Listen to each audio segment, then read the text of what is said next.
Dawn broke slowly over Kosovo Polje, like a pale hand creeping across the sleeping earth.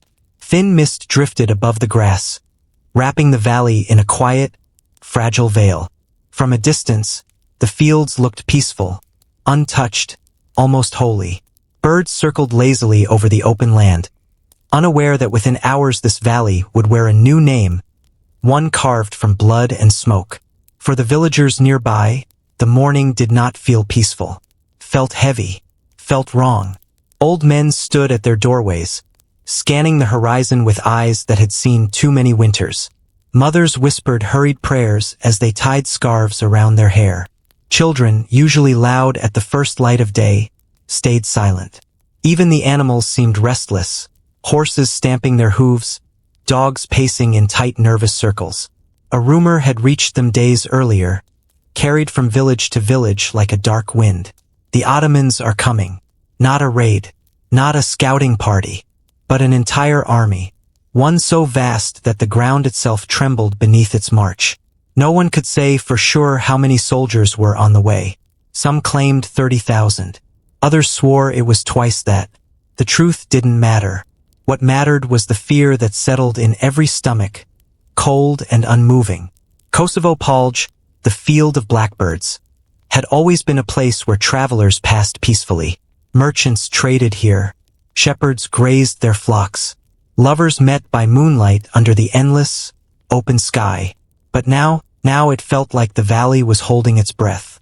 The first sign of danger did not come from soldiers, but from the sky. Blackbirds gathered in strange, tight swarms, their wings slicing the morning air. Villagers watched uneasily as the birds circled the fields, crying out in harsh, broken calls. It was said that blackbirds sensed death long before men did. And today they screamed. A boy named Stefan, barely old enough to lift a wooden practice sword, stood beside his father on the hill overlooking the valley. He stared at the churning sky of wings and felt a shiver crawl down his spine. "Why are they crying like that?" he asked. His father did not answer at first. He simply kept looking toward the far horizon, his jaw clenched tight. Only when the wind shifted, carrying with it the faint smell of dust and something metallic, did he finally speak. "They know," he whispered. "Before we do, they always know." Stefan didn't understand, but he felt the fear in his father's voice, and that alone was enough. Across the valley, farmers rushed to finish the harvest before the storm reached them. Wheat was cut in frantic bundles, carried on backs slick with sweat.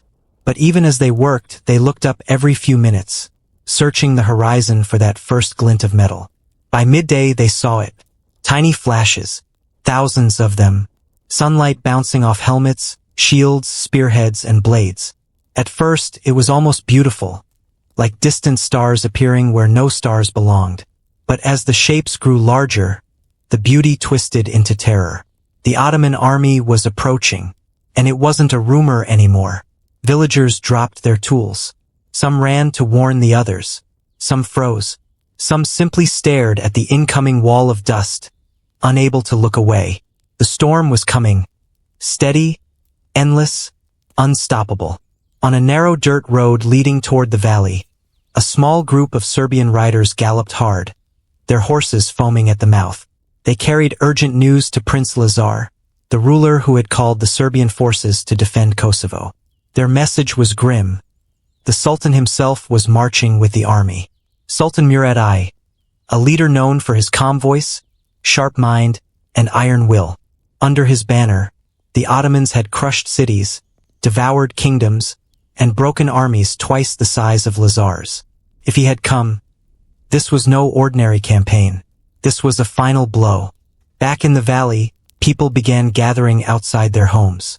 Grandparents held trembling hands. Young men tested the edges of their blades, knowing they would soon be called to fight, whether they were ready or not. A woman named Anna, widowed from a past war, stood with her 2 children as the ground began to tremble. This time, she had no husband returning to her, no familiar boots she could hope to see on the road home. She pulled her children close. "Don't look," she whispered.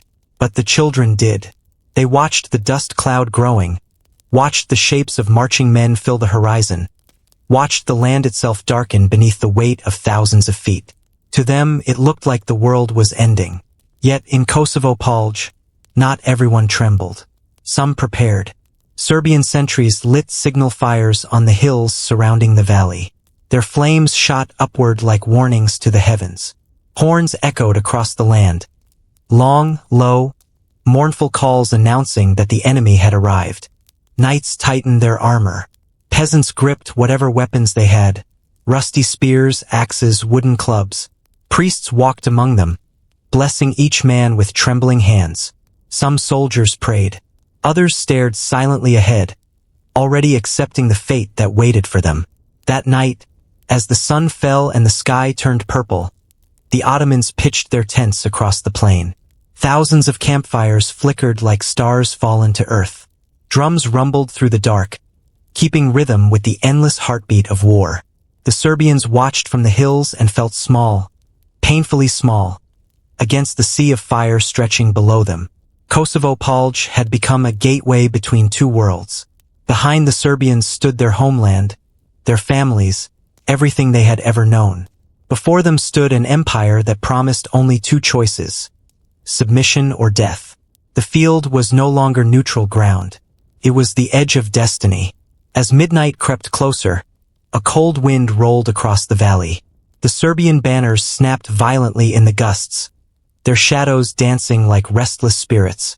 In the Ottoman camp, men sharpened blades, murmured final prayers, or stared up at the same moon, wondering if they would live to see the next. Silence settled over the valley, the heavy silence that comes before a storm finally breaks. A scout, returning from the front, dismounted near the Serbian command tent. His face was pale. His voice shook as he delivered his message. "They will strike at dawn." Those words traveled through the Serbian ranks like a knife. Men who had been calm now clenched their fists. Some felt sick. Some felt strangely clear. Dawn, that quiet, golden hour, would decide everything. Lazar's forces, Murad's empire, the fate of the Balkans, and the future of Kosovo. In the darkness, Prince Lazar himself walked alone for a moment, staring out at the sea of Ottoman torches. He knew the battle ahead was not just a fight for land. It was a fight for identity, for honor, for a memory that would outlive every soldier standing with him. The wind howled softly across Kosovo Polje, as if mourning in advance. And somewhere in the black sky, the last of the blackbirds circled, waiting to descend. Because by morning, the valley would no longer be a place of peace. It would be a graveyard, and history would never forget it. Night still clung to the hills of Serbia when the first warning bells echoed across the scattered villages. Their sound rolled through forests, over broken roads, and across lonely farmlands, a reminder that danger was no longer at the border. It was at their doorstep. But danger alone was not what frightened Serbia. What frightened them was the truth no one wanted to speak out loud. The kingdom was broken long before the Ottomans arrived. The land was split between lords who trusted no one, nobles who fought each other as often as they fought their enemies, and families who still carried old wounds from old wars. Serbia was a puzzle of pieces that never quite fit together, and now, under the shadow of an empire, those cracks were beginning to widen. As dawn crept over the mountains, Prince Lazar stood at the balcony of his fortress in Kruševac. He watched smoke rise from the distant homes preparing for war. He watched travelers hurry along the roads like nervous birds fleeing an unseen predator, and he felt the weight of a kingdom collapsing in slow motion. Lazar was strong, thoughtful, and deeply religious, but he ruled a land torn by pride and fear. He knew too well that he did not command an unbreakable army. He commanded fragments. Inside the hall below, candles flickered violently as the great doors opened. One by one, the Serbian nobles entered, steel at their hips, suspicion in their eyes. They greeted each other with stiff nods, forced smiles, and a silence thick enough to choke on. Lord Vuk Brankovic arrived first, tall and sharp-eyed, his cloak dragging behind him like a shadow he couldn't escape. He was powerful, wealthy, and feared, but rarely trusted. Some whispered he had ambitions beyond loyalty. Others whispered worse. But this morning he bowed before Lazar even if he did so slowly. Shortly after came Duke Vlatko Vukovic, a warrior from the mountains of Bosnia. He carried the look of a man who had seen too many borders fall and too many kingdoms vanish beneath the Ottoman advance. His footsteps echoed like steady drumbeats, calm, but ready for battle. Behind him arrived petty lords, minor chiefs, and men who called themselves guardians of small valleys and old fortresses. Their differences filled the hall like smoke. Lazar took a deep breath before speaking. "The storm has reached our fields," he said. "The Ottomans march toward Kosovo. If we do not stand together, we will not stand at all." The hall stayed silent. No one needed to be told what was at stake. But unity was easier to demand than to create. Far from the fortress, on the edge of a quiet river, a group of farmers repaired their wooden shields and wiped rust from their blades. They were simple men, fathers, sons, brothers, not trained for war, but dragged into it by necessity. They had heard the same rumors spreading through every village, that some nobles doubted Lazar, that others whispered about surrender, and that betrayal could come from within as easily as from across the border. A gray-haired farmer named Marko spat into the dirt as he sharpened his axe. "Serbia's fighting itself before we even meet the Turks," he muttered. "And that's how kingdoms die." The younger men around him exchanged uneasy glances. They didn't know the nobles personally, but they felt the tension like a tightening rope. It frightened them more than the Ottoman swords, because how do you fight an empire when your own land won't stop arguing? Back in Kosovo, the nobles finally began to speak. Not calmly, not honestly, but loudly. "We cannot defeat the Ottomans head-on," one shouted. "We should retreat into the mountains," argued another. "We should negotiate. We should scatter and defend our own lands." Every voice in the room seemed to pull in a different direction. The arguments grew sharper, more desperate. Some nobles slammed fists on the table. Others shouted over each other. A few walked away entirely, muttering under their breath. It felt less like a council of war and more like a kingdom unraveling. But Lazar didn't raise his voice. Instead, he stepped forward, letting the room fall into uneasy silence. "You speak of land, power, and pride," he said quietly. "But the people do not bleed for your pride. They bleed for their children, their homes, their future." He paused, letting his words cut through the noise. "If we fall apart now, we die apart tomorrow." His voice was steady, but his eyes betrayed the truth. He knew how fragile this unity was. He knew that one spark could turn disagreements into disaster. He knew that Serbia needed more than soldiers. It needed faith. It needed hope. It needed something worth dying for. Outside, the sky darkened as storm clouds drifted over the hills. The smell of rain mixed with the smell of smoke from distant villages preparing for battle. Messengers rode through the night, delivering Lazar's call to arms. A call that echoed from mountains to valleys, from stone fortresses to humble wooden homes. In one small village, a young man named Raiden stood with his mother as he prepared to join the gathering army. She held his face in her trembling hands. "Do you trust them?" she asked softly. He didn't know which them she meant, the nobles or the army waiting in Kosovo. It didn't matter. "I trust Lazar," he finally answered. His mother nodded slowly, but her eyes were full of fear. As news of the Ottoman advance spread, refugees fled from border regions, carrying what little they could. They crossed rivers, forests, and ruined roads, telling the same story again and again. "The empire is coming. Their army is endless. They do not stop." Their voices added pressure to the kingdom already buckling beneath fear. Everywhere Lazar went, he saw the same thing. Tired, hopeless faces searching for reassurance he could barely offer. A once strong kingdom was now a collection of frightened towns and suspicious nobles, waiting for a leader who could hold them together by more than force. But Lazar believed unity was still possible, not from threats, but from something deeper, from sacrifice. As evening settled over Kruševac, the nobles gathered one final time. The arguments had cooled into heavy silence. They all knew the truth, even if they hated speaking it. No one was strong enough to face the Ottomans alone. The only path forward was each other. And so, with reluctant nods, with clenched teeth, with pride swallowed like bitter medicine, they agreed to march under one banner, Lazar's banner. It was not perfect unity, but it was unity enough. That night, as torches flickered along the fortress walls, Lazar walked alone through the courtyard. Rain began to fall, soft at first, then harder, soaking the stone beneath his feet. He lifted his face toward the dark sky and breathed deeply. He knew that tomorrow he would lead not a perfect army, but a wounded kingdom trying to heal itself in the face of annihilation. He also knew that fractured kingdoms don't survive many chances. Kosovo Polje would decide whether Serbia rose as one, or died as pieces. The wind grew colder, the rain fell harder, and somewhere in the distance, thunder growled like an omen. A fractured kingdom was marching toward a storm, and storms do not forgive the weak. Before dawn touched the horizon, the earth was already trembling.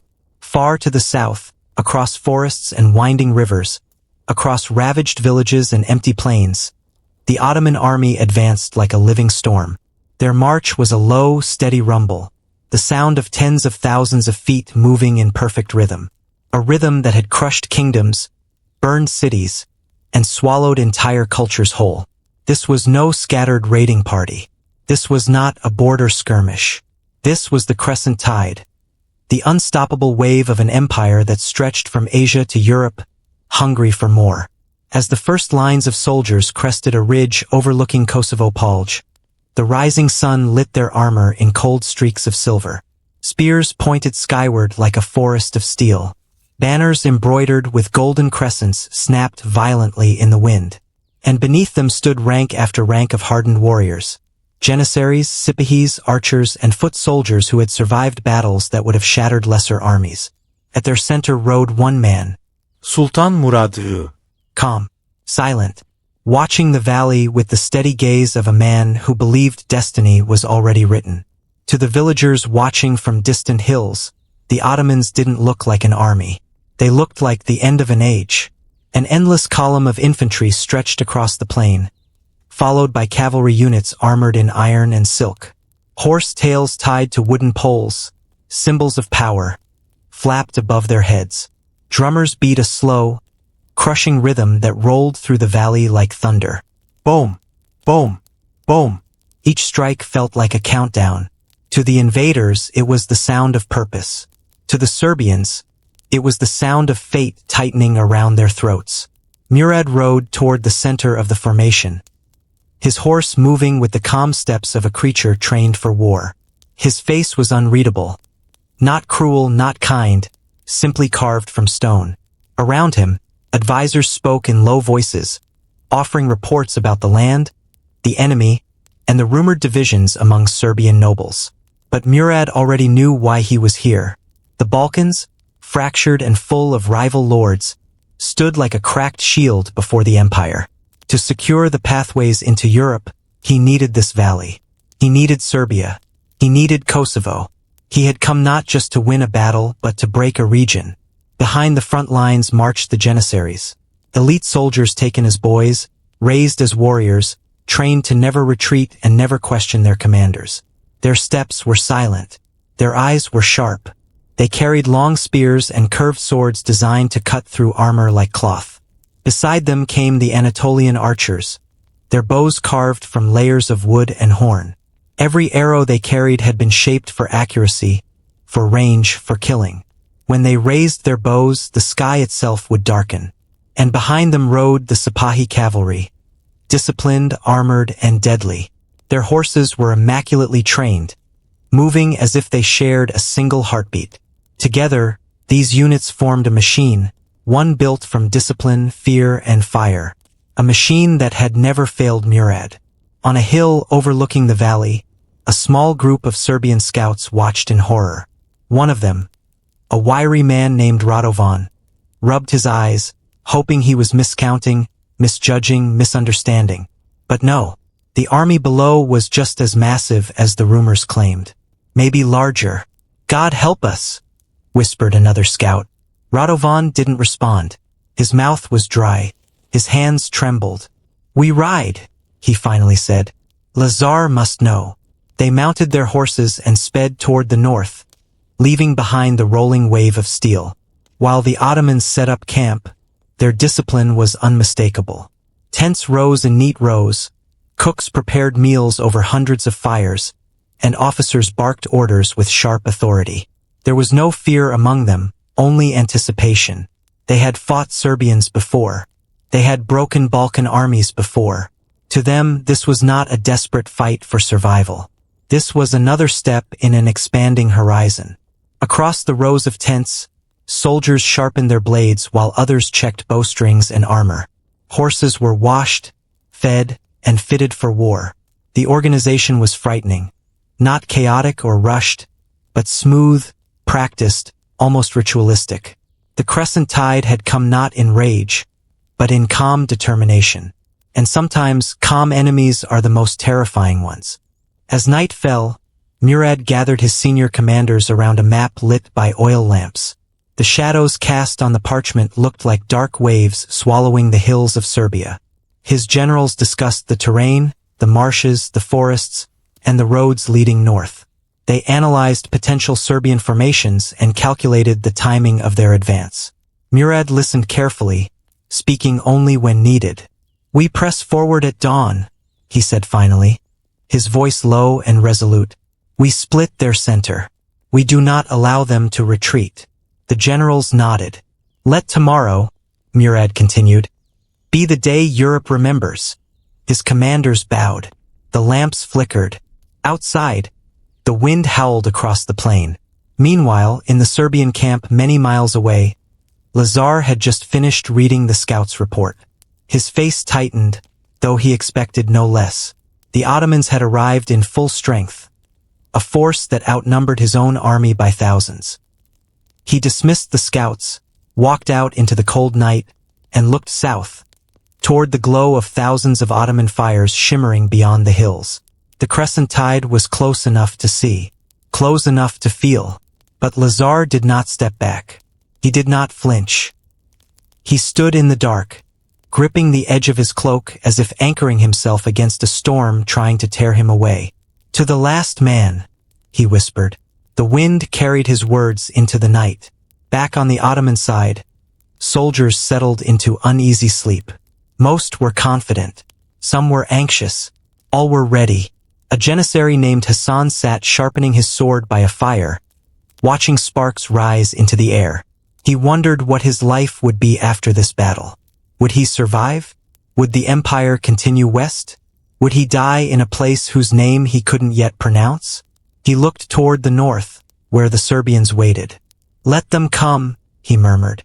But his voice lacked the confidence of the officers, because even mighty armies fear the unknown. And Serbia, wounded, fragmented, desperate, was still a land that fought like a cornered animal. By midnight, a freezing mist rolled over Kosovo Polje. The tents became ghostly silhouettes. Horses snorted nervously. The moon struggled to shine through the shifting clouds. Above it all, the crescent on Murad's banner fluttered sharply in the wind, a symbol of an empire that believed the world was theirs to take.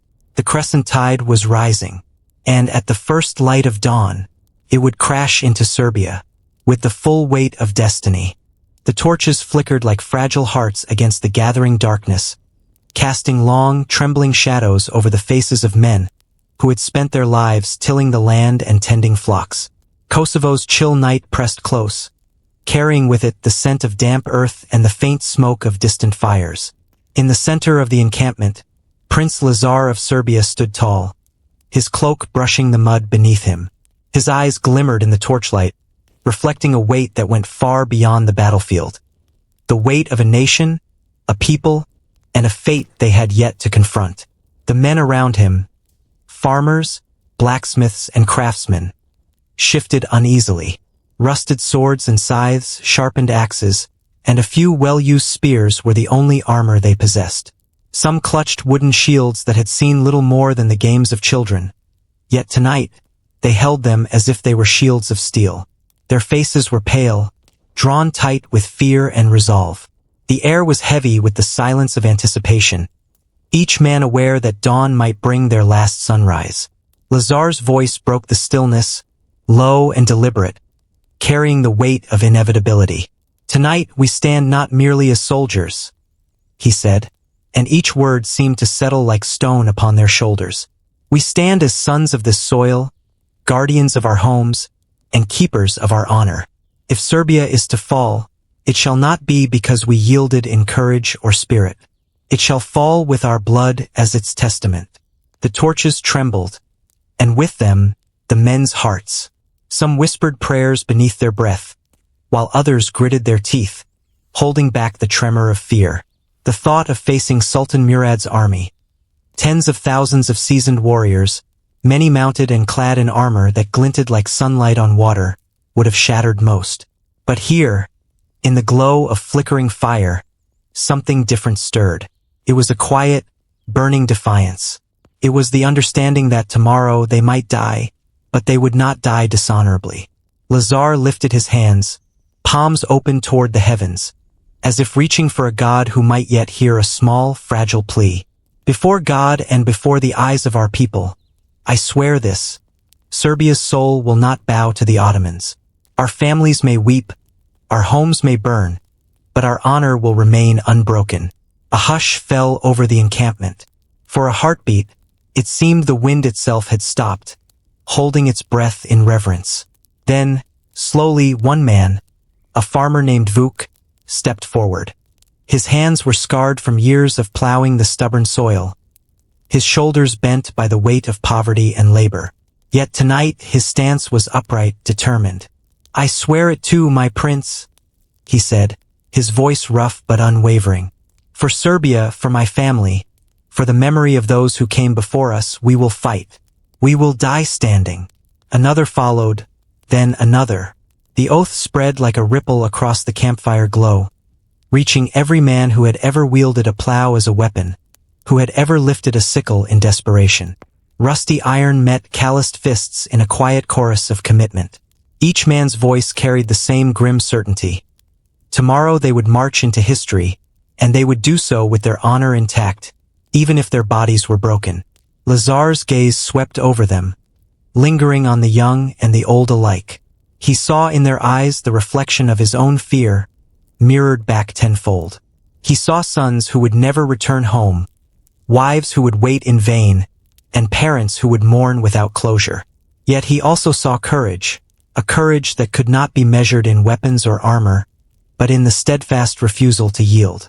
In that moment, he understood that the strength of a kingdom lay not in walls or armies, but in the hearts of its people. The night deepened, shadows grew longer, and the distant howl of wolves echoed across the hills. A cold wind swept through the camp, stirring the smoke from torches into ghostly spirals. Men shivered, rubbing their hands over arms that were unprepared for the cold.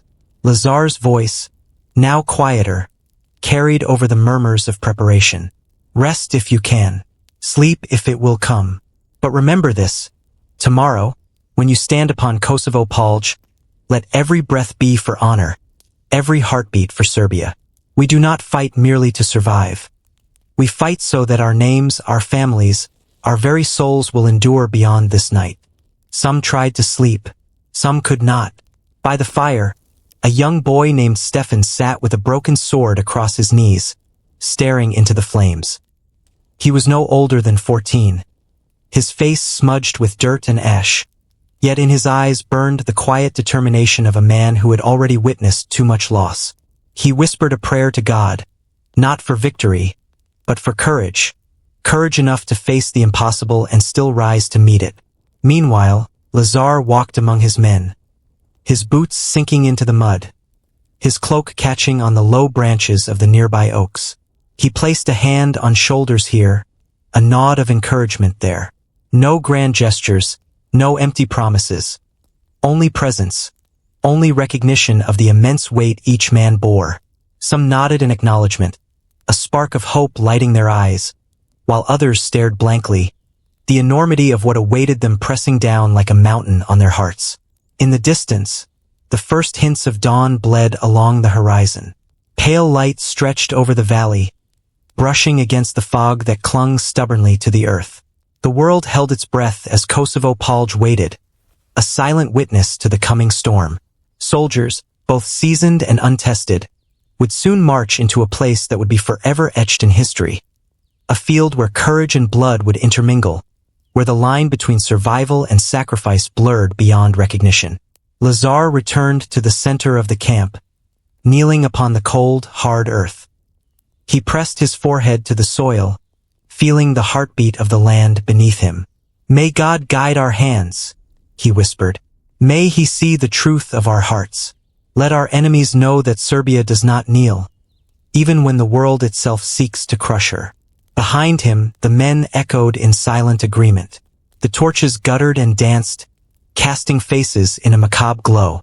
Shadows played across eyes that had seen too much, hands that had held only plows and hammers, and hearts that beat in unison, bound by a vow that neither fear nor death could break. As the first rays of sunlight pierced the mist, revealing the rolling hills beyond, a strange calm settled over the camp. It was a calm born not of safety, but of acceptance. The quiet understanding that the coming day would demand everything, yet their honor, their humanity, would remain untouchable. The oath had been spoken, and it would endure long after swords had fallen and bodies had been laid to rest. The men gathered their weapons, sharpened edges that would meet steel for the first time, and prepared for the march. Mothers and wives lingered at the edges of the camp, their faces etched with worry and silent prayers. Children clung to the skirts of their fathers, sensing without understanding that the world had changed overnight. And in the center, Prince Lazar stood, a figure both human and legendary, carrying the hopes of a nation in his heart, knowing full well that the dawn he would see tomorrow might not be his own. The torchlight faded as the day's first glow grew stronger. The oath before God had been spoken. Rusty weapons and trembling hands had been lifted in unison. Serbia's defenders, ordinary men transformed into warriors by necessity and by fate, would march into the maw of history with courage as their only shield. And somewhere, deep in the hearts of all who had sworn that oath, a quiet fire burned. A fire that would not be extinguished, even in death. The wind carried the whispers of their promise across the hills, through the trees, and into the valleys beyond. It was a vow of defiance, a pledge of honor, a declaration that while empires could rise and fall, the soul of Serbia would remain unbroken. And in that silence, that still, heavy silence of the night's end, every man knew. Tomorrow, the world would witness their courage, and tomorrow, the field of Kosovo would drink deeply of their blood and their honor alike. The wind moaned through the halls of Lazar's court like a mourning spirit, rattling the doors and sending flickers of candlelight trembling across the stone walls. Kosovo's night had not yet surrendered to dawn, yet shadows moved with intent, whispering secrets only the darkness could hold. Rumors had arrived on the lips of scouts and villagers alike, carried with the quiet urgency of fear. Someone within their ranks sought to betray Prince Lazar, and in that fragile twilight, the seed of doubt took root. Lazar sat alone, hunched over a wooden table scarred by generations of counsel and counsel. The torches along the walls spat sparks into the gloom, the flames dancing like restless spirits. He traced his fingers along a map of the valley, tracing the ridges and hollows where tomorrow's battle would erupt in blood and fire. Yet even the intricate layout of the land could not guide him through the labyrinth that had begun to twist in his own camp. Trust. Every glance at his captains, every word from his messengers, carried the weight of suspicion. The first hint had been small, almost laughable, a misplaced banner here, a troop misaligned there. But the signs multiplied, subtle as shadows, and began to form a pattern too disturbing to ignore. Whispers curled through the tents like smoke. Who had spoken to the Ottomans? Who had lingered too long at the wine before the oath? Who might, in the dark of night, sell Serbia to the enemy for coin, comfort, or survival? Each question was a dagger, slicing at the fabric of unity Lazar had worked so hard to weave. In the corner of the hall, a young soldier shifted nervously, clutching a rusty sword as if it could anchor his loyalty. He had heard the rumors and repeated them cautiously, each word measured, fearful of both the truth and the consequences of speaking it aloud. "My prince," he said, voice trembling like the candle flame. "There are those among us, I fear not all hearts are true. Some may betray the kingdom from within." Lazar did not speak immediately. His eyes, sharp and weary, scanned the hall. The guards, the advisors, the men who had sworn their lives to him, all seemed unchanged on the surface. But he had learned the hard way that appearances were deceiving. Loyalty, in times of fear and desperation, could dissolve like mist in the sun.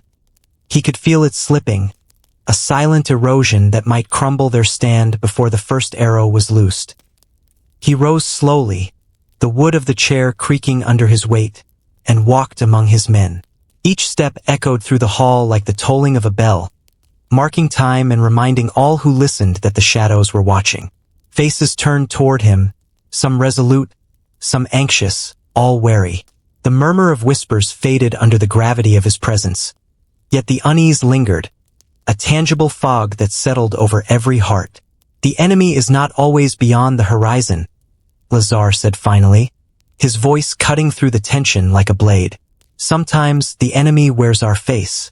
Sometimes betrayal hides beneath the cloak of loyalty. But let it be known, Serbia has no room for treachery. Those who would harm our people, who would sell our future for their own gain, will find no mercy." Silence fell again. In that quiet, the men realized the battlefield they faced within the camp might be as dangerous as the one waiting in the valley. Trust, fragile and vital, had been shaken. The strength that had grown among them in the night before the oath now quivered under the weight of suspicion. Every glance exchanged between men became loaded with potential accusation. Every step on the flagstones could hide a plot. Rumors, once mere whispers, began to take shape, mutating in the shadows. One captain was accused of signaling the Ottomans with lanterns on distant hills. Another, a seasoned blacksmith, was said to have offered maps of their defenses in secret. The voices grew louder, turning doubt into fear, fear into paranoia. Men who had knelt together before Lazar's oath now watched each other as if the next strike might come not from the enemy's arrows, but from a dagger in their own ranks. Lazar, sensing the poison spreading, moved to confront it. He summoned his closest advisors, men whose loyalty had been tested through campaigns and counsel alike. In a small chamber, away from the prying eyes of the soldiers, he spoke with a voice both firm and laden with warning. "I do not know who among us bears the shadow of betrayal," he said, "but I will uncover it. Serbia's fate will not hinge on treachery, nor will it be undone by fear. Every man and every woman must be true, or the consequences will be theirs to bear." The advisors nodded solemnly, aware that the weight of a kingdom rested not only on the strength of arms but on the purity of hearts. They too had felt the tension, the quiet terror of uncertainty, and understood the stakes. One misstep, one misplaced word, one secret revealed too late, and the entire army could unravel before the first clash. As night deepened, Lazar walked once more through the encampment. The moon rose pale and cold over the tents, casting silver light over men who lay in restless sleep or sat sharpening weapons with trembling hands. He paused at a small tent, peering inside. There, a soldier named Nikola, young and loyal, trembled as he readied his blade. Lazar's gaze softened briefly. "Trust is our armor as much as steel," he whispered. "Hold fast to it, even when shadows threaten to blind you." Beyond the camp, the first sounds of the Ottoman army began to stir. Horses pawed at the ground, banners flapped in distant winds, and the faint murmur of men preparing for the march reached the ears of those already tense with suspicion. The weight of betrayal pressed heavier, mingling with the knowledge that tomorrow, the field would demand everything, and there was no returning from what was to come. In the darkness, secrets moved. In the light, loyalty would be tested. And as the first hints of dawn stretched across Kosovo Polje, Lazar understood that the coming day would be fought on two fronts, against the might of the Ottomans, and against the fragile, trembling hearts of those who might yet betray him from within. The field awaited, but so too did the shadows that had infiltrated their camp, unseen yet dangerous, patient and venomous. He returned to the center of the court, placing a hand on the map once more. The lines of rivers, hills, and ridges seemed to shimmer in the torchlight, as if aware of the tension and fear that now hung over the land. Lazar's lips pressed into a thin line. He could feel the pulse of Serbia beneath his hands, strong yet fragile, ready to stand or break depending on the courage and honesty of each soul present. Sleep would not come easily tonight. Every glance could betray a secret. Every whispered conversation could seed doubt. The oath before God had bound their hearts together, yet the unseen blade of treachery could sever that bond in an instant. And yet, despite the fear, despite the tension, Lazar knew that the men who would march with him tomorrow would carry their own courage into history, and that the memory of those who stayed true would endure even as the shadows sought to claim them. The first light of dawn crept over the hills, pale and unforgiving.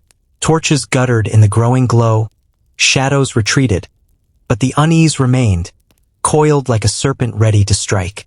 Soldiers prepared their armor, sharpened their swords, and lifted their shields, each movement heavy with anticipation. The threat of betrayal lingered like a dark cloud, mingling with the promise of battle, shaping hearts and minds in ways that would ripple through the valley of Kosovo Polje.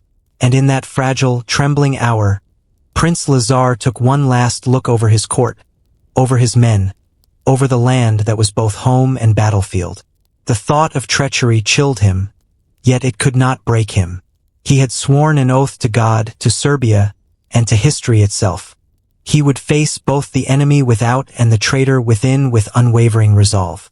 For the kingdom he had pledged to protect, he would endure the shadows, confront the lies, and stand unbowed. The night's whispers faded into the noise of preparation. Rumors would twist and coil, fear would gnaw at hearts, and the traitor, hidden among the faithful, would bide their moment. Yet Serbia's defenders, bound by oath and honor, would step onto Kosovo Polje with courage that no shadow could fully extinguish. Tomorrow the battle would begin, and the fate of the nation, and the trust of its people, would be tested as never before.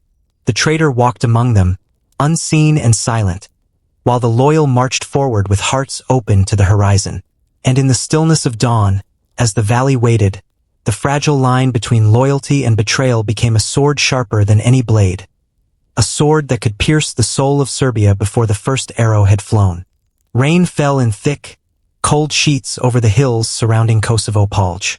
Each drop struck the earth like a hammer, turning fields into a quagmire of mud and despair. The morning air was heavy with the scent of wet soil, sweat, and iron, mingling with the faint smoke of campfires that burned low in the storm.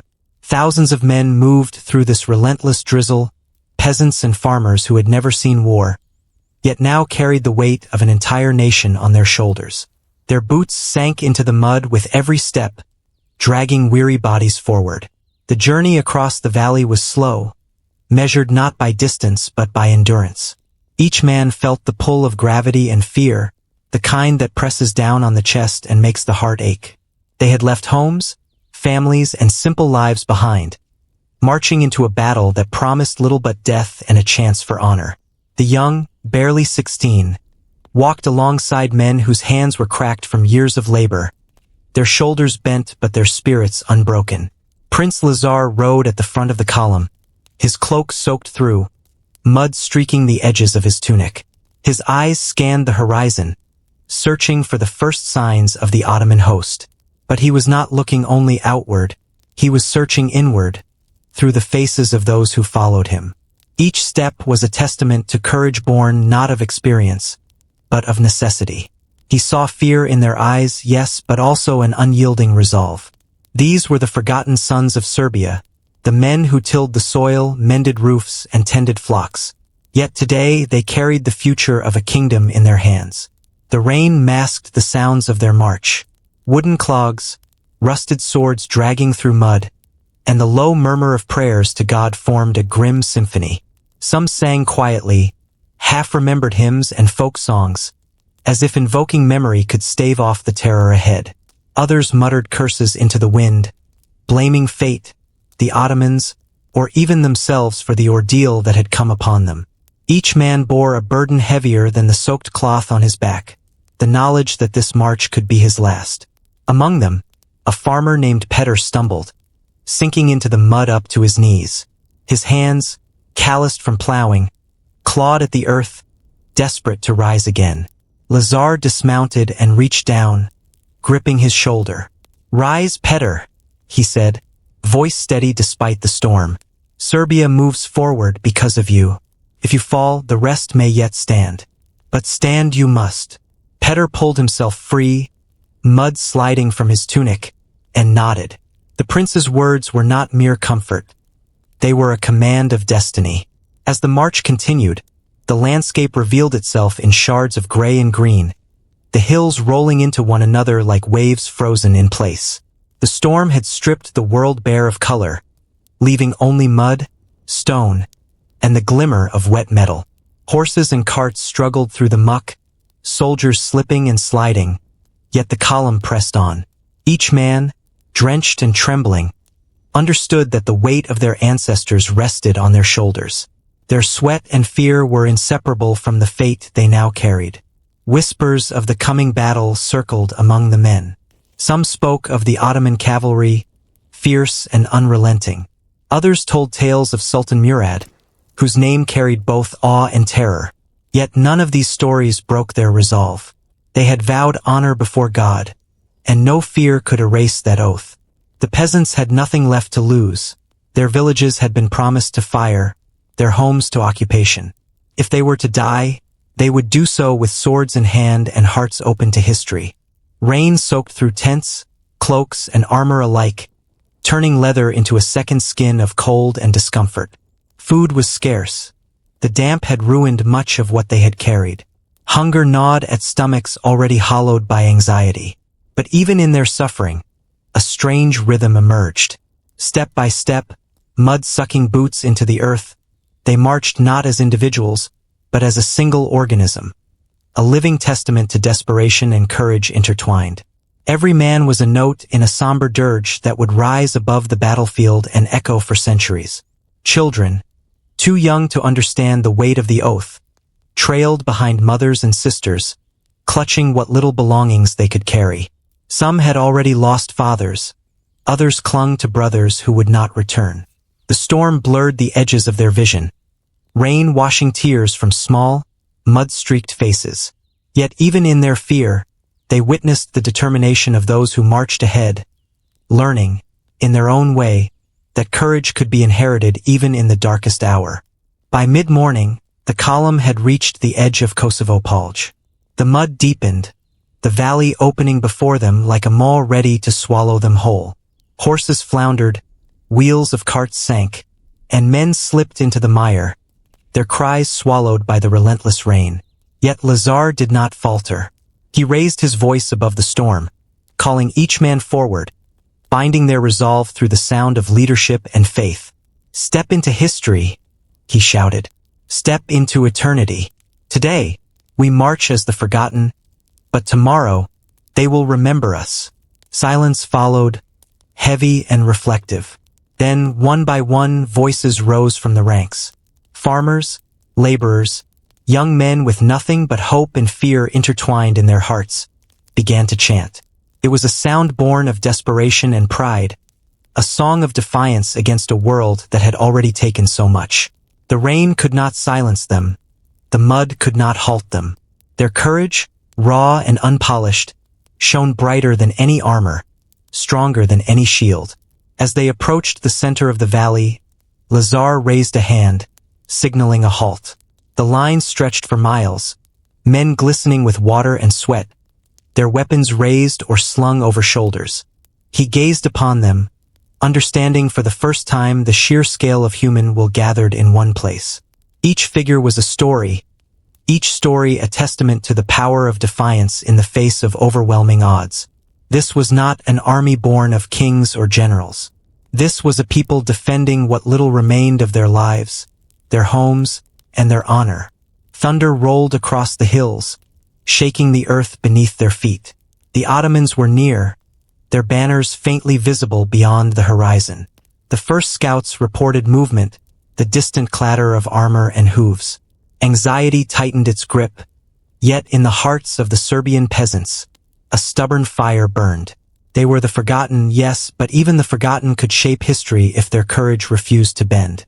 Lazar mounted again, rising above the mud and the men who followed him. He surveyed the field, every glance imprinting the terrain into his memory. Each ridge, each hollow, each patch of sodden grass was a potential crucible. And yet, despite the fear, despite the exhaustion, despite the weight of what lay ahead, he felt a swell of pride. These were his people, ordinary, brave, and unyielding. They would march into the storm, not because victory was guaranteed, but because to stand was better than to kneel. The rain began to ease as noon approached, clouds breaking just enough to reveal gray streaks of sun. The men pressed forward into the heart of Kosovo Polje, boots sinking into the mud, swords dragging behind them, shields clutched in trembling hands. Each step was a testament to resilience, each breath a prayer, and with every heartbeat, the peasants of Serbia became more than themselves. They became a force of defiance, a chorus of courage, a march that would be remembered long after the mud had dried and the bodies had fallen. When they finally halted, forming lines upon the valley floor, the storm's last drops fell like the final punctuation of a sentence written in sweat, fear, and hope. Kosovo Polje stretched before them, wide and unforgiving, a canvas on which blood and courage would soon paint a tale of sacrifice. Lazar dismounted once more, staring across the field, feeling the pulse of his people beneath his feet. The forgotten had arrived, not as victims, but as defenders, ready to meet fate with honor and unbroken spirit. And in that moment, as the wind swept across the valley and the men caught their breath, a solemn understanding took hold. Tomorrow, the march would end. Tomorrow, the field would demand everything they had, and perhaps even more than they could give. But today, they had arrived, transformed from laborers into warriors, from the unseen into the unforgettable. The memory of this march, of mud, rain, fear, and resolve, would become the heartbeat of Kosovo, echoing long after the battle cries had faded into history. Dawn broke over Kosovo Polje like a wound opening in the sky, pale light spilling over a valley soaked with rain and mud. The fog clung stubbornly to the ground, hiding the trembling forms of thousands of Serbian peasants as they waited, weapons slick with moisture and hands raw from grip and cold. Every breath hung in the air like smoke, a mixture of fear, anticipation, and the sharp tang of iron from their swords. This was the hour the world would remember, the moment when life and death collided in a symphony of blood. The first Ottoman arrows arced over the valley, black specks against the gray sky. They struck the ground with soft thuds at first, then with screams of metal that cut the air, piercing both flesh and spirit. The peasants flinched, hearts pounding, but held their ground. Shields rattled under the impact, some splintering, others barely holding. Every man had trained little, yet instinct carried them forward. The oath they had sworn, the promise of honor before God, held them steady even as terror tried to pull them to their knees. From the far ridge, the Ottoman cavalry emerged, a tide of steel and motion, banners snapping sharply in the wind. Horses pawed at the ground, hooves sending mud flying, riders leaning low, eyes fixed on the advancing lines. The sound was thunder without storm, a pulse that shook the valley floor. The Serbian peasants gripped their weapons tighter, fingers white around wooden handles, knuckles burning. Their eyes searched the fog for Prince Lazar, for the first arrow, for a miracle that might spare them the inevitable slaughter. Lazar rode at the center, a figure of calm amid chaos, cloak plastered to his body, sword lifted high. His presence was a beacon, a tether that held hearts and minds together even as panic whispered in the wind. "Hold the line!" he shouted, voice cutting like a blade through the early mist. "For Serbia, for our honor, stand, and let no man break you." The men answered with a unified roar, rough, unpolished, yet filled with a courage that had been forged in the rain and mud of the march. The first clash came with the force of a storm. Swords met shields, axes bit into armor, and the screams of men rang through the valley like a chorus of grief. The mud sucked boots and legs alike, twisting movements, dragging men to the earth. Yet they rose again, driven by desperation and defiance. Every blade that struck was a plea, every cry a testament, every heartbeat a drum of human endurance. Some fell quickly, bodies flattened under the weight of cavalry or trampled in the chaos, while others staggered forward, clutching wounds as if mere defiance could staunch the blood. From the flanks, Ottoman archers unleashed volleys that darkened the sky. Men ducked, raised shields, and pressed shoulder to shoulder, creating walls of mud-streaked courage. One arrow struck a young farmer in the chest, and he collapsed with a thud that made the hearts of those near him skip a beat. His brothers in arms dragged him aside, eyes wide with fear, yet refusing to break formation. For every body that fell, another took its place, and the field became a tapestry of sacrifice and willpower, stitched together by the raw human instinct to survive and honor the oath sworn before God. Chaos reigned, but amid it, small acts of humanity appeared. A man lifted a comrade, bloodied and gasping, and pressed him behind the line. A boy, barely able to lift a sword, hurled it into a charging Ottoman before falling to his knees in prayer. Even the horses, startled by the screams and mud, felt the pulse of life and death, stamping, rearing, pulling men into the fray. The battle was no longer simply between armies. It had become a test of endurance, a confrontation of human spirit against overwhelming force. Lazar fought at the heart of the engagement, cutting through the enemy with a precision born of both training and desperation. Each swing of his sword carried the weight of a nation, each block a promise to the men at his side. He could see the fear in their eyes, mirrored by his own, yet he pressed forward. The prince knew that this fight was not about victory in the conventional sense. It was about memory, honor, and the survival of a story that would outlive all who stood in the valley that day. The mud was slick with blood and rain, making every step a gamble. Shields cracked under the force of spears, swords bent against iron, and men struggled to maintain footing as bodies piled up around them. The cries of the dying blended with the clash of metal, forming a terrible symphony that echoed through the valley. Every man who fell became part of the chorus, every wound a note in the song of Kosovo, every heartbeat a defiance against oblivion. In the midst of this horror, a young man named Stefan found himself facing an Ottoman warrior twice his size. His hands shook, the blade feeling heavier than ever. Yet he remembered the oath, the march, the rain-soaked promises of the night before. With a surge of courage, he thrust forward, striking true. The man fell, and Stefan felt a fleeting triumph, quickly replaced by the knowledge that another enemy was already closing in. Victory came in moments, but survival required a lifetime of focus, and the line between life and death blurred with every clash. The Ottomans pushed forward, relentless, seeking to break the fragile human wall that stood before them. Cavalry struck at the flanks, arrows rained from above, and yet the Serbian peasants held. Their unity, fragile as it was the night before, became a force stronger than fear. Each man knew that to falter was to doom not only himself, but the brother beside him, the mother waiting at home, the kingdom that depended on their stand. In that crucible, courage became a tangible force, pressing against the tide of steel and shouting defiance into the storm. By mid-morning, Kosovo Polje had transformed into a furnace of blood, mud, and human endurance. The cries of the wounded filled the air, mingling with the roar of battle. Men clung to life with every ounce of strength they had left, refusing to yield, refusing to kneel. And through it all, Lazar moved among them, a figure of relentless determination, lifting spirits, striking down enemies, and reminding all who could hear that they fought not merely to survive, but to honor the oath that had bound them together. The first cracks in the Ottoman advance appeared not from strategy, but from human will. A line of peasants, battered and bleeding, held a ridge against a wave of cavalry, their voices shouting prayers and curses alike.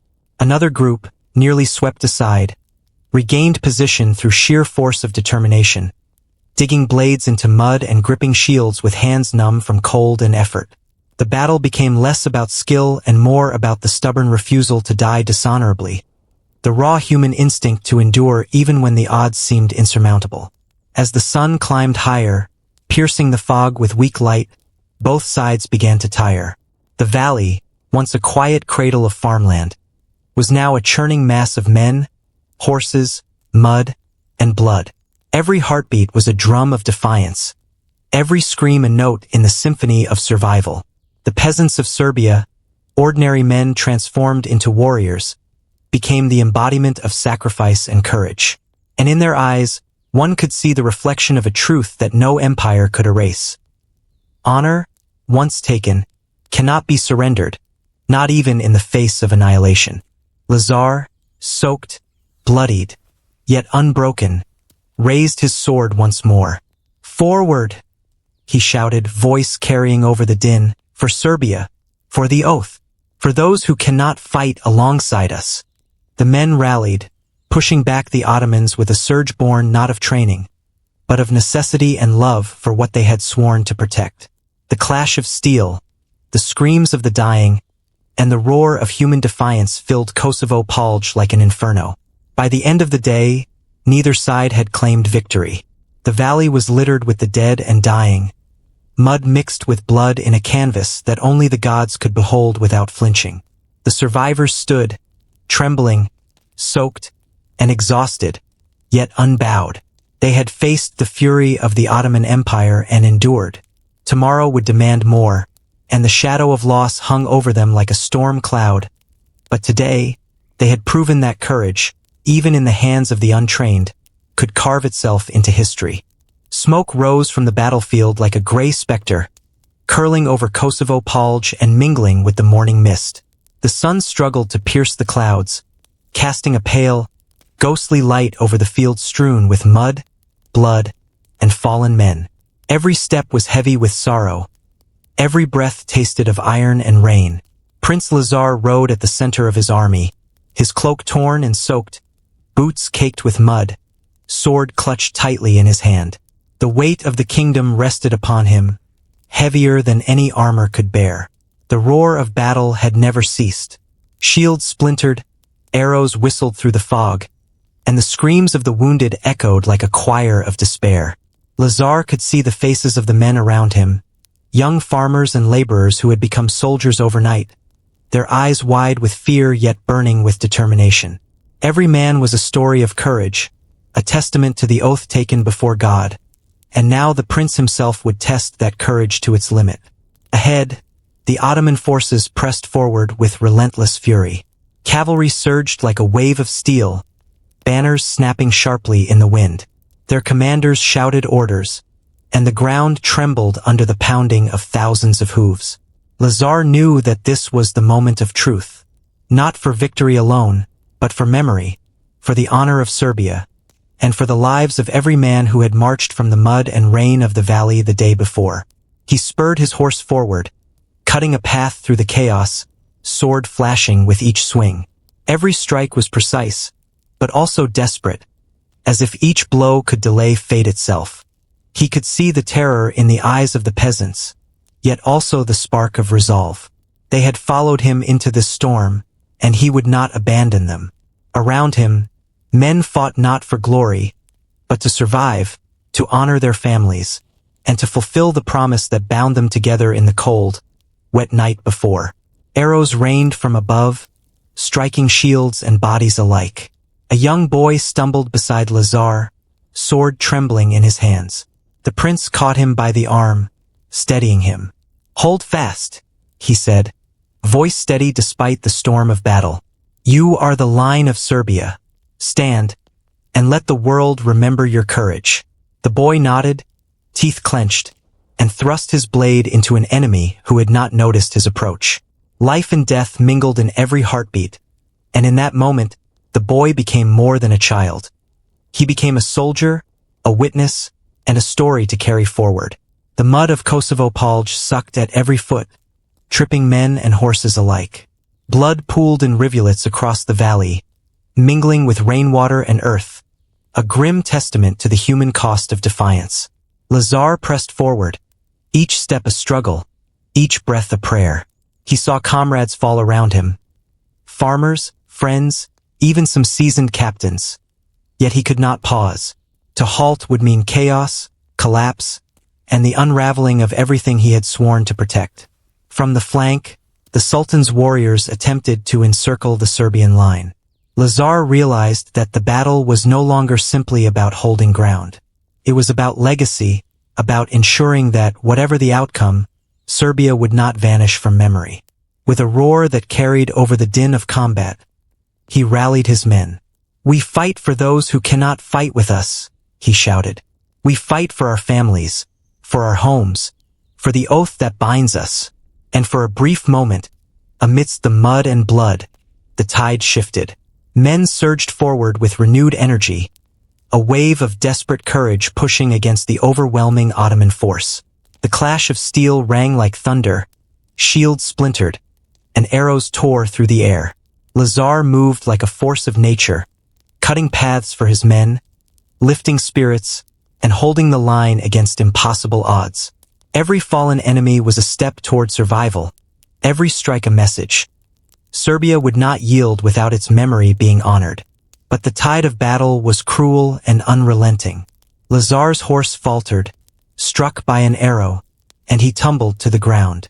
Pain flared through his side, yet he rose, blade in hand, heart ablaze with defiance. Around him, men fought with teeth gritted and eyes wild, some shouting, others praying, all moving forward as one body, one will. The prince understood that this moment, fleeting and violent, would define the nation, the field, and the memory of every man who had marched across the valley. Time became a blur of mud, blood, and motion. Friends fell beside him, their lives snatched by steel or fire. He felt grief, rage, and sorrow, but he could not let them paralyze him. Each action, each swing of his sword, was a declaration that he would not fall unnoticed. Every man who survived the day would carry his story, and those who did not would be remembered in song, prayer, and memory. From the shadows of the Ottoman line, a figure emerged, Miloš Obilić, moving with purpose, a singular aim driving him through chaos. Lazar recognized him, a glimmer of hope amid the carnage. Even in the heart of despair, the courage of a single man could shift the course of legend. Obilić's presence reminded the prince that valor could shine in the darkest hour, that one soul could carry the weight of justice, vengeance, and memory. As the day wore on, Lazar found himself surrounded. The enemy pressed in from every side, a relentless wave that no human wall could hold forever. He raised his sword high, cutting through attackers, his voice rising above the clamor. "Serbia, remember your oath. Stand, even if your hands shake, even if your hearts quiver." Around him, men rallied for one final surge, and for a fleeting heartbeat, the valley seemed to belong to them. But fate is seldom kind. A spear struck Lazar in the chest, and he fell to one knee, the world narrowing to pain and the pounding of hearts. He rose again, driven not by strength but by sheer will. The faces of his men, the memory of his people, the oath before God, all pushed him forward. Each breath became an act of defiance, each strike of his sword a statement. If Serbia must fall, it would not fall dishonorably. Finally, surrounded and wounded, Prince Lazar made his last stand. His sword moved in arcs of defiance, cutting paths where there were none, buying moments of survival for those around him. Every attack he blocked, every strike he delivered, became a story woven into the memory of Kosovo Polje. His body trembled, his vision blurred, yet his spirit remained unbroken. In the heart of chaos, he became the heartbeat of a nation, a living symbol of courage and sacrifice. Around him, the surviving men pressed on, inspired by the sight of their prince refusing to yield. Yet the Ottomans advanced relentlessly. The mud beneath their feet was now slick with blood, every step a struggle against both gravity and despair.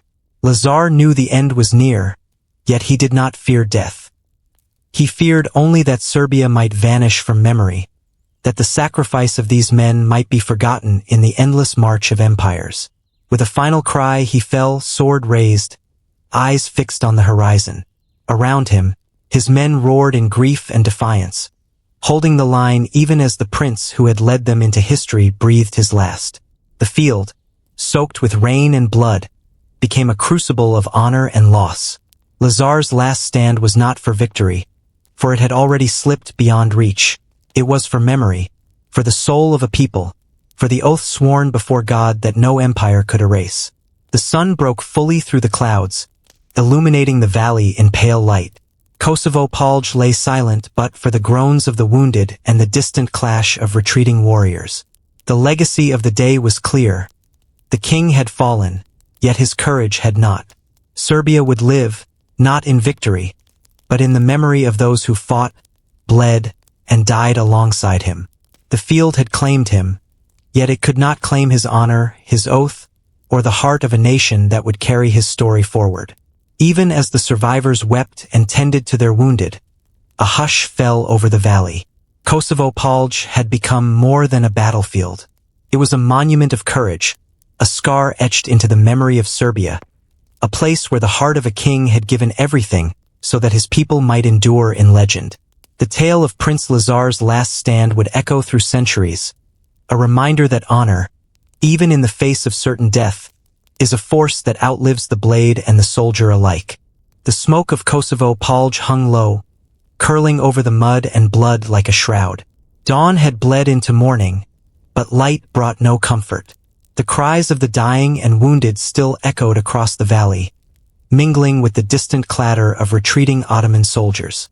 In the midst of chaos, one man moved with purpose, a shadow among shadows. Miloš Obilić, once whispered about as a traitor, now carried a singular determination: vengeance, justice, and the chance to strike at the heart of the empire itself. His eyes burned with a mix of grief and fury. The battlefield around him was a horror of mud, splintered shields, and broken bodies. Friends and comrades lay motionless, some already cold, others still clinging to the fragile thread between life and death. The prince he had sworn to protect was gone, fallen in a heroic blaze of courage. And yet Miloš did not falter. Every heartbeat was a drum of purpose, every breath a reminder of what must be done. The Sultan had to pay the price for the blood spilled on Serbian soil. Miloš moved like a ghost, slipping past Ottoman lines, avoiding patrols and scouts, guided only by instinct, knowledge, and the burning oath of revenge. The mud sucked at his boots, but he barely noticed. The cries of the wounded faded into a background hum, and the smoke became a veil that concealed his approach. Each step was a careful calculation. One misstep, and he would join the fallen, another name forgotten amid the chaos. Yet he pressed forward, driven by a force more powerful than fear: the memory of Serbia and the promise to his prince.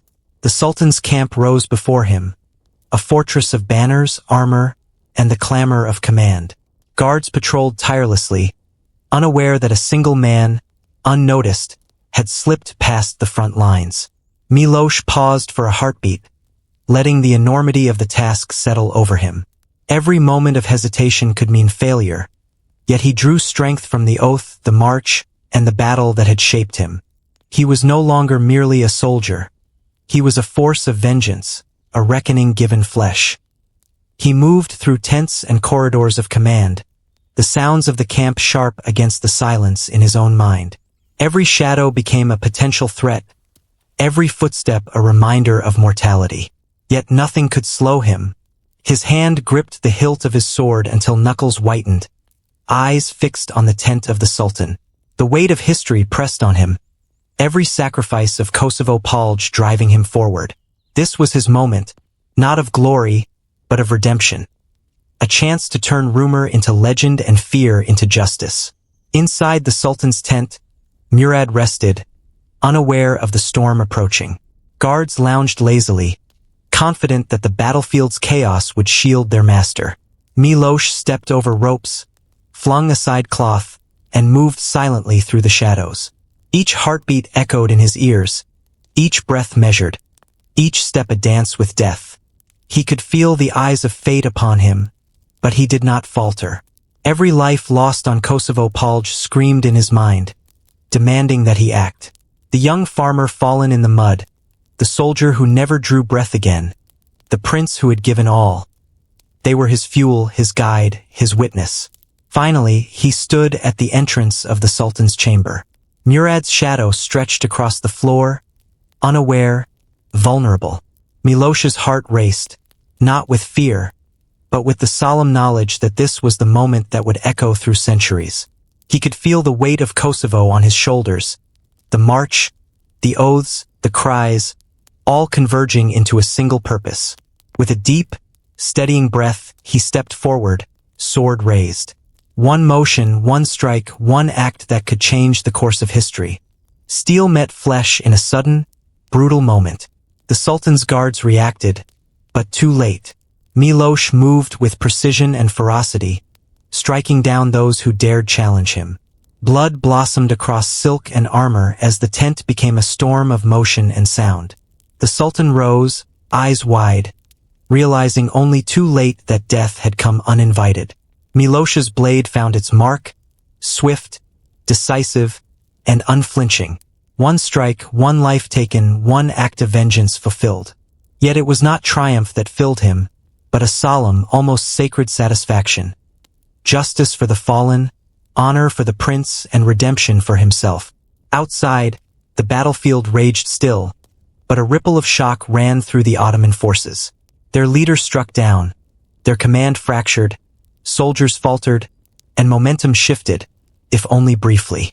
Miloš did not pause. He knew that survival was secondary to purpose. Every step he took through the camp was a reminder that one man, fueled by vengeance and justice, could alter the tide of history. His blade was both punishment and witness, cutting a path through chaos with the precision of inevitability. The rain returned, soft at first, then heavier, washing over the valley and the camp alike. Mud mixed with blood, and the cries of battle reached even into the Sultan's empty tent. Miloš moved with a singular focus, eyes fixed on the horizon, knowing that each second spent outside the battlefield was a chance for enemies to regroup. His mind was a storm of memory and resolve. Kosovo Polje, Lazar, the march, the fallen, all converging into one unstoppable force. He had become more than a man. He had become history in motion. As he emerged from the camp, the remaining Ottoman soldiers hesitated, eyes wide at the chaos within. Rumors of the Sultan's fate spread like wildfire. Miloš pressed forward through the mud and rain, blending once more into the storm that enveloped Kosovo Polje. His steps were silent but heavy with meaning. Every glance, every movement, carried the weight of the countless lives lost, the oath sworn before God, and the blood that had soaked the valley. He was the living embodiment of revenge, a witness to human courage and folly alike. The battlefield seemed to pause, if only for a heartbeat, as though acknowledging the significance of what had occurred. Soldiers, drenched and trembling, raised their heads, sensing the absence of their commander. Serbian men, though scattered and wounded, felt a surge of grim satisfaction. The price of Kosovo Polje had been paid, but it had not been in vain. Miloš's act, small yet monumental, had carved a space for legend, a moment that would be sung and remembered, a strike against tyranny born of blood, mud, and unyielding courage. In the aftermath, Miloš stood alone for a moment, chest heaving, sword slick with sweat and blood. The storm continued to fall, washing over the field as if trying to cleanse it of grief, but it could not erase the memory of sacrifice. Every fallen man, every scream, every heart that had stopped beating in the mud was now part of the narrative that would outlive them. Miloš had become more than a soldier. He had become the avenger, the living testament to the human capacity for courage and resolve, even amid unimaginable loss. As he walked through the remnants of the battlefield, Miloš reflected on what had been achieved. The Sultan was dead, yes, but the victory was fragile. Kosovo Polje was still a field of mourning, a canvas painted with grief, courage, and honor. Yet the act of vengeance, precise and purposeful, had given the surviving men hope, a thread of defiance to cling to amid despair. Miloš understood that history is written not only in victories but in acts of conscience, bravery, and the courage to face what must be faced, even alone. By nightfall, The survivors gathered, weary, bloodied, but alive. Miloš joined them, silent, his face grim yet resolute. He did not celebrate. There was no joy in the taking of life, even in the pursuit of justice. Instead, he stood among his people, a reminder that vengeance was not a triumph, but a responsibility. Kosovo Polje had claimed much, yet through his actions, and through the courage of every man and boy who had marched, fought, and survived, the story of Serbia endured. The night wrapped around the valley like a blanket, and Miloš, weary but unbroken, looked toward the horizon. He saw the future reflected in the faces of the survivors, men who had endured the march, the clash, the death of their prince, and yet still carried the weight of their nation forward.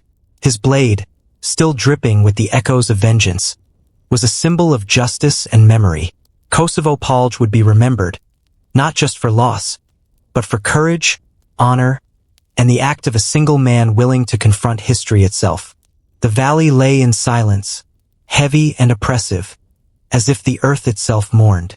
Kosovo Polje, once a peaceful stretch of farmland, had been transformed into a crucible of blood, mud, and shattered lives. Smoke curled from scattered fires, mingling with morning mist, creating a haze that blurred the shapes of bodies strewn across the field. Shields lay broken, swords bent or snapped, and the ground was slick with the mingling of rain and blood. The air smelled of iron, sweat, and despair, a scent that would linger in memory long after the living had fled. The battle had ended, yet there was no victor here. The Ottoman forces, shaken by the loss of their sultan to the hand of Miloš Obilić, were in disarray. Their banners drooped in the wind, soldiers moving cautiously through the mud, wary of ambushes, yet burdened with exhaustion and grief. The survivors of Serbia, bloodied and battered, had no strength left to celebrate.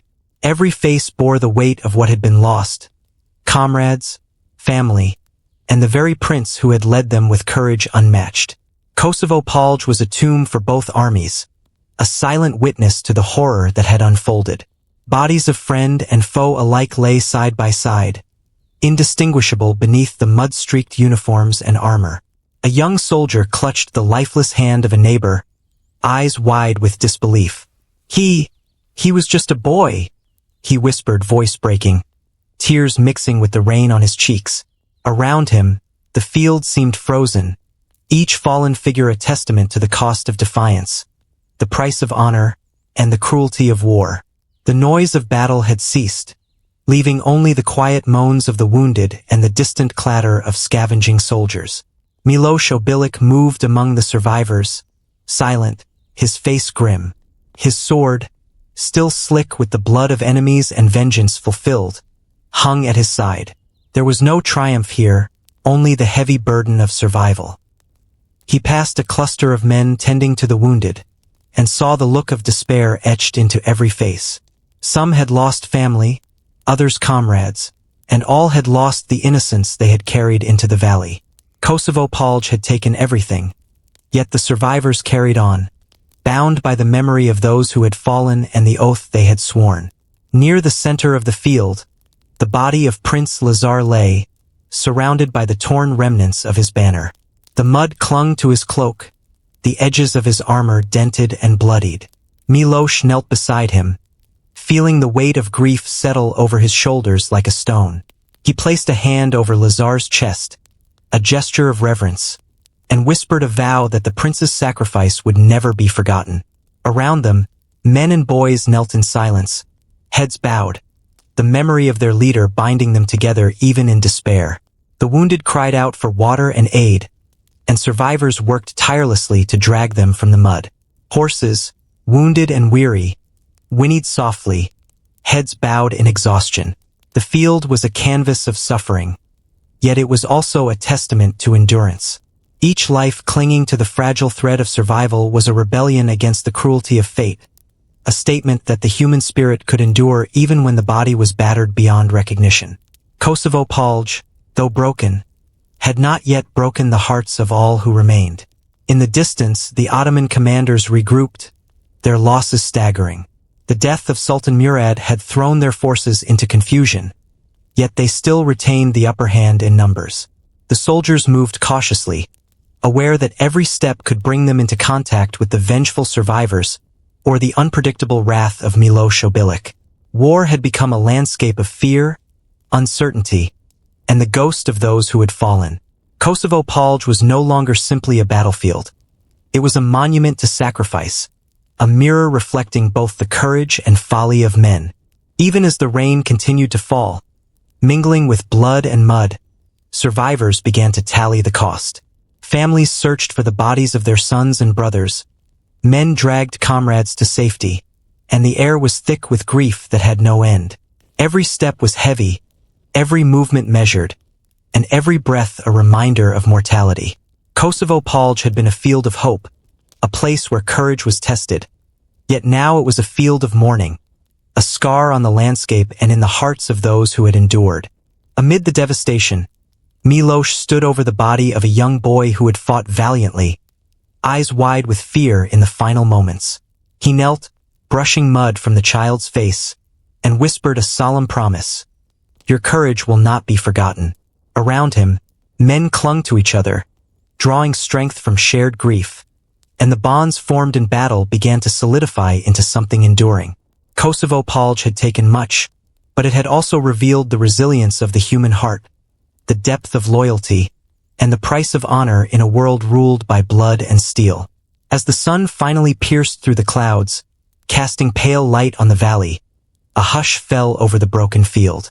The wind carried the faint sounds of mourning and prayer, and in that quiet, the survivors reflected on what had been lost and what might yet endure. Kosovo Polje had been transformed from farmland to graveyard, from hope to legend, and in its brokenness lay the seed of memory that would outlast every empire, every sword, and every fleeting life. Miloš Obilić surveyed the scene with eyes that had seen too much, yet refused to close to despair. The bodies of the fallen, both friend and enemy, lay scattered, but he knew that this was not the end. Kosovo Polje would remain a testament, a warning, and a source of inspiration for those who survived. Every man who had stood, every oath sworn, every act of courage would echo through time. The battle had claimed much, but the spirit of Serbia remained unbroken. Men began the grim task of burying their dead, forming shallow graves in the mud, marking them with whatever they could find. The process was silent, a ritual of respect amid grief and exhaustion. Survivors shared what little food and water they had, tending to wounds with trembling hands. Kosovo Polje was no longer a battlefield of glory. It was a crucible of humanity, exposing the fragility of life and the enduring strength of will. Every action, every decision, every survival was an assertion that the past would not be erased. The sky darkened as evening approached, and a cold wind swept across the valley, carrying with it the scent of rain, blood, and decay.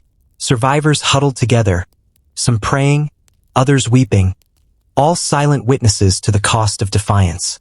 Kosovo Polje had claimed princes and peasants alike, yet it had also revealed the depth of courage, the strength of loyalty, and the enduring power of memory. Every heart beat with grief, every mind carried the weight of loss, and yet the spirit of those who remained refused to be crushed.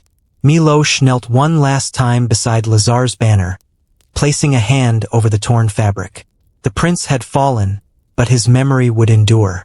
Kosovo Polje had been a field of loss, a place where honor had been tested and mortality revealed in its cruelest form. Yet in the midst of tragedy, the survivors had found a thread of hope, a reason to continue, a story to carry forward. The broken field had become more than a battlefield. It had become the heartbeat of a nation, a scar that would define Serbia for centuries to come. As night fell, the valley was quiet but not empty. The survivors, weary and bloodied, began the long march home, carrying the wounded, the dead, and the memory of all that had been lost. Kosovo Polje lay behind them, a field of sorrow and legend, a place where the cost of honor had been measured in mud and blood. Every step forward was a step into the future, yet the past lingered like a shadow, a reminder that courage and sacrifice leave marks that even time cannot erase. The sun rose pale and hesitant over Serbia, casting weak light on a land that seemed to weep for its lost sons. Villages lay silent, smoke curling from chimneys that no longer promised warmth. Fields, once fertile, were trampled, soaked with the blood of peasants and soldiers alike. The echo of Kosovo Polje lingered like a wound that refused to heal. Serbia's armies had been shattered. Their prince lay fallen. The kingdom, which had stood for centuries, now trembled on the edge of oblivion.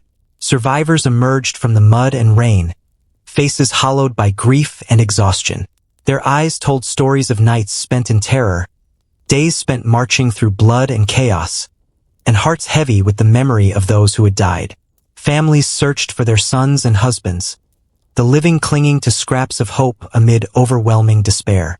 Every step they took through the ruined countryside reminded them that the world they had known had changed forever.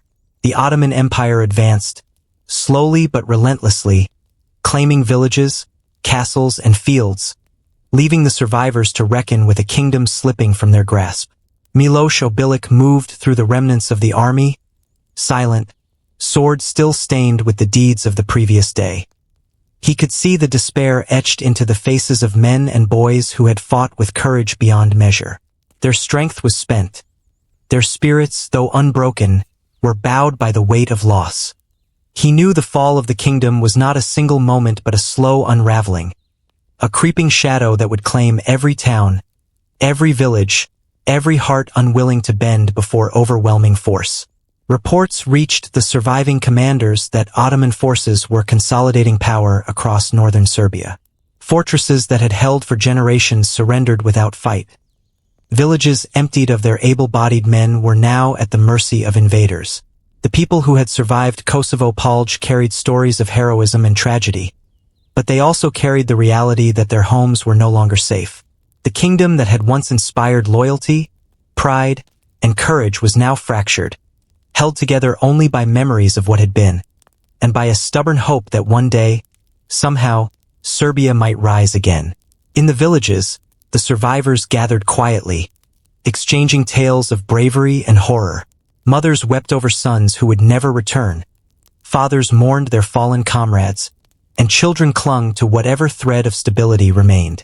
Kosovo Polje had taken the leaders, the defenders, and the hope of immediate victory, leaving a vacuum that the Ottoman Empire would quickly fill. The air was thick with fear, not only of soldiers marching across the land but of the knowledge that the very identity of Serbia was under siege. Miloš understood that resistance now required cunning rather than valor. Guerrilla bands would harry the occupying forces, priests and elders would keep the memory of the fallen alive, and the stories of Prince Lazar and the brave peasants who fought would be whispered in homes and churches. The fall of the kingdom was not merely military. It was psychological, spiritual, and emotional. Serbia's heart had been struck, yet the pulse of memory and courage continued, hidden in the shadows of burned-out villages and the whispers of those who had survived. The Ottomans claimed towns one by one, erecting garrisons and exacting tribute. Every village taken sent waves of despair through the remaining population, yet it also sparked quiet defiance. Farmers who had survived Kosovo Polje began to hide grain and weapons. Parents taught their children to remember the courage of the fallen, and scattered bands of soldiers and peasants plotted small acts of resistance. The kingdom had fallen, but the spirit of its people remained, stubborn and unyielding. Serbia might have lost its land, but it had not lost its heart. Miloš walked among the survivors, offering guidance, protection, and the memory of what they had fought for. Every tale he recounted, every life he reminded them of, became a thread weaving the fragmented nation together. Kosovo Polje had not been a final defeat but the beginning of a different kind of struggle. One fought not with open fields of battle but with memory, culture, and defiance. Every day that the Ottoman banners flew, every act of occupation, would be met with quiet resistance, a testament to a kingdom that could fall yet still endure in spirit. The impact of the battle rippled far beyond the immediate survivors. Merchants and travelers carried news of Kosovo Polje to neighboring lands. The courage of Serbian farmers and the heroism of Prince Lazar inspired distant allies, even as the Ottoman Empire tightened its grip. Letters written in trembling hands, songs sung in hidden corners, and prayers whispered at midnight all became acts of preservation, ensuring that while the kingdom had fallen physically, its legacy would endure. For Miloš, the weight of Kosovo Polje and the fall of the kingdom was both a burden and a guide. He moved with purpose, ensuring that the memory of the fallen shaped the actions of the living. He reminded the people that they were not merely survivors but keepers of a story that would outlast empires and armies. The fall of Serbia was a wound, deep and painful, yet the spirit that survived in the hearts of its people was resilient, stubborn, and ready to grow into legend. As winter approached, the land itself seemed to mourn. Frost settled over the fields, the rivers ran slower, and the trees shed leaves that would never return. Yet in homes and hidden corners, candles burned for those who had died, prayers were said for the fallen, and tales of bravery circulated. The kingdom might have fallen, but it lived in memory, in ritual, and in the unbroken courage of those who refused to yield. Kosovo Polje had been a crucible of death, yet from that crucible rose a determination that would sustain Serbia in the darkest hours. The survivors began to rebuild, cautiously, knowing that the Ottoman presence was constant, yet compelled by necessity and memory. Every roof repaired, every field plowed, every child taught to remember was a small act of defiance. Kosovo Polje had taken much, yet it had also taught resilience, courage, and the sacred duty of remembrance. Miloš stood on a hill overlooking a small village, sword still at his side, watching as life attempted to return to the land, fragile but persistent. The kingdom had fallen, but its soul endured. By the first spring after Kosovo Polje, the survivors carried the memory of the fallen into every home, every field, and every act of daily life. Kosovo had claimed the land, yet it could not claim memory. Every story whispered, every song sung, every prayer recited was an act of resistance. The kingdom had fallen, yes, but the heart of Serbia remained, hidden in the resilience of its people, ready to endure even as the empire pressed forward. The fall of the kingdom was absolute, yet it was not total. Miloš and the remaining leaders understood that Serbia's story was far from over. The land could be occupied, armies could be defeated, but the spirit of a nation is carried in the hearts of those who remember. Kosovo Polje had been a field of blood and sorrow, yet it had also become a crucible where courage and memory fused, forming the foundation for a Serbia that would endure far beyond the reach of any conqueror. The night settled over the valley, dark and heavy, yet in homes and hidden corners, lights glimmered. Survivors gathered quietly, sharing warmth, food, and stories. Kosovo Polje was behind them, but its memory pressed forward, shaping every action, every choice, and every heartbeat. The kingdom had fallen, yet its spirit lived on, resilient, defiant, and unbroken. Every dawn was a reminder that the land might be occupied, but the people, their courage, their honor, and their memory, remained free. Years passed, but Kosovo Polje did not fade from memory. The mud and blood had long since dried, yet its scars lingered in the hearts of those who survived and in the whispers of their children. Villages rebuilt themselves slowly, stone by stone, hearth by hearth, but the stories of the fallen traveled faster than armies or empires. Prince Lazar, Miloš Obilić, and the farmers who had marched into battle became names spoken with reverence and sorrow, symbols of courage in a land forever marked by sacrifice. In homes across Serbia, parents recounted the events of that fateful day, their voices trembling with both grief and pride. Children sat wide-eyed, imagining the fields of mud and steel, the cries of men who fought for honor, and the prince who had given everything. Songs began to form, simple at first, sung by farmers and shepherds, then by traveling bards, spreading the legend to distant villages and towns. Kosovo Polje became more than a battlefield. It became a touchstone for identity, a story of resilience, courage, and the human cost of defiance. The fallen were never forgotten. Shrines were erected, small crosses marking graves hidden in fields and forests. Priests held ceremonies for those who had no resting place, reciting prayers into the cold night, their voices carrying over valleys and hills. The memory of Prince Lazar's sacrifice became sacred, a guiding star for the nation. Even those who had once doubted the wisdom of the fight now understood that honor, though costly, had value beyond life itself. Kosovo Polje had claimed flesh and bone, but it could not claim memory or spirit. Miloš Obilić, who had struck vengeance for the fallen, became a living symbol of what one man could do when driven by honor and purpose.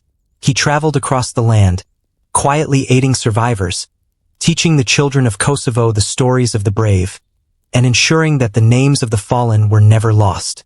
He knew that a nation is not measured by borders alone but by the stories it carries, the memory it preserves, and the courage of its people. Kosovo Polje's shadow was long, but within it grew the roots of an unbreakable identity. Minstrels carried the tale further, transforming events into poetry and song. They sang of Lazar's last stand, of the young farmers with rusty weapons, and of Miloš's daring strike against the Sultan.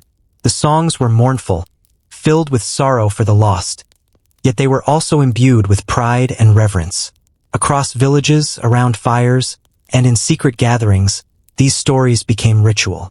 Kosovo Polje was no longer just a historical event. It was a living legend, shaping the values, courage, and identity of the people who survived. Generations later, children learned of Kosovo Polje as they learned to walk and to speak. The tale was not merely of loss, but of what it meant to hold courage in the face of impossible odds. Every blade of grass on the plains, every whisper of wind through the trees, carried echoes of the past. The sacrifices of that day became moral instruction, a reminder that honor and memory can endure even when empires rise and fall. The battlefield had become sacred ground, not because it was fought upon, but because of the human spirit that had lived, struggled, and refused to yield there. Stories of betrayal and valor intertwined. The rumor of traitors in the Serbian camp, the heroism of Miloš, the last stand of Prince Lazar, all became lessons in the complexity of courage and loyalty. People told them not as history lessons but as living truths. Kosovo Polje became a mirror reflecting both the darkness and the light of humanity. It was a place where fear met bravery, despair met hope, and the ordinary could rise to extraordinary acts in the face of death.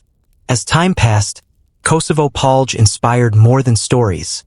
It inspired identity. Serbian art depicted the battlefield, capturing the anguish, courage, and sorrow in stark brushstrokes and carved reliefs. Sculptures of Prince Lazar, Miloš Obilić, and the nameless farmers appeared in town squares and churches. The memory of their sacrifice became tangible, a part of the land itself.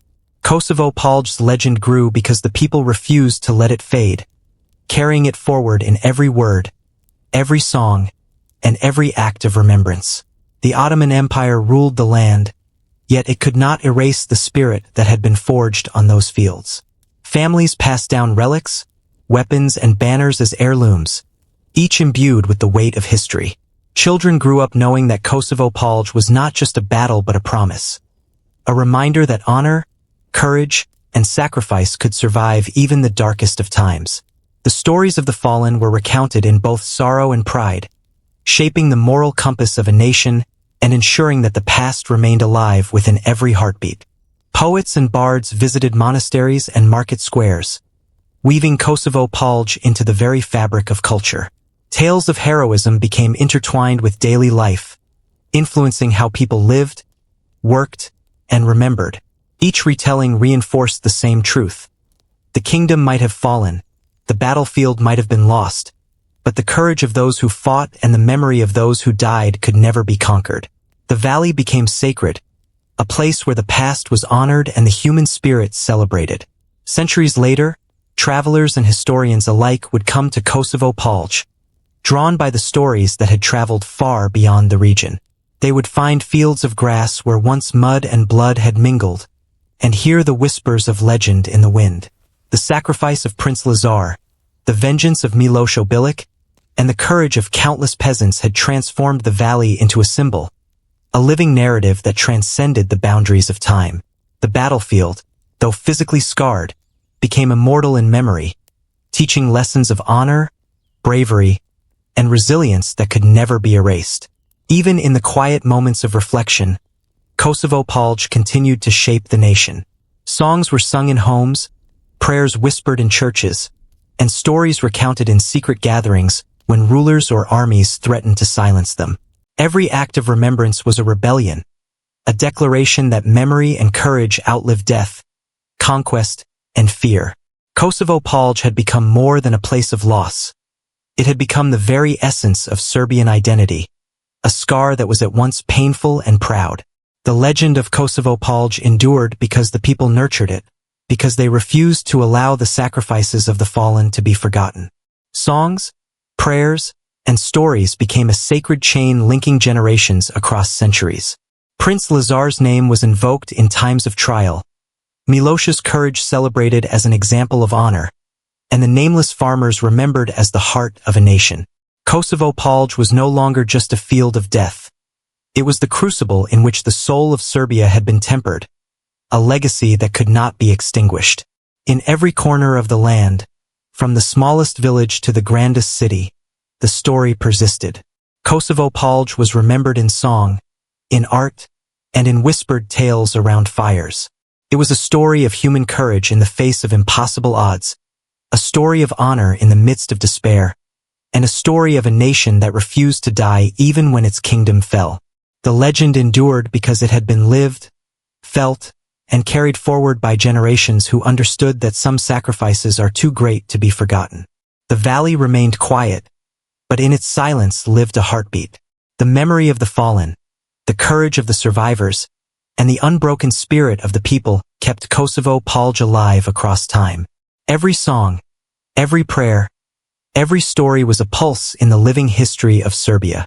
The battlefield had been a place of death, yet it became a source of life, a repository of memory, and a symbol of the human capacity for honor, courage, and resilience.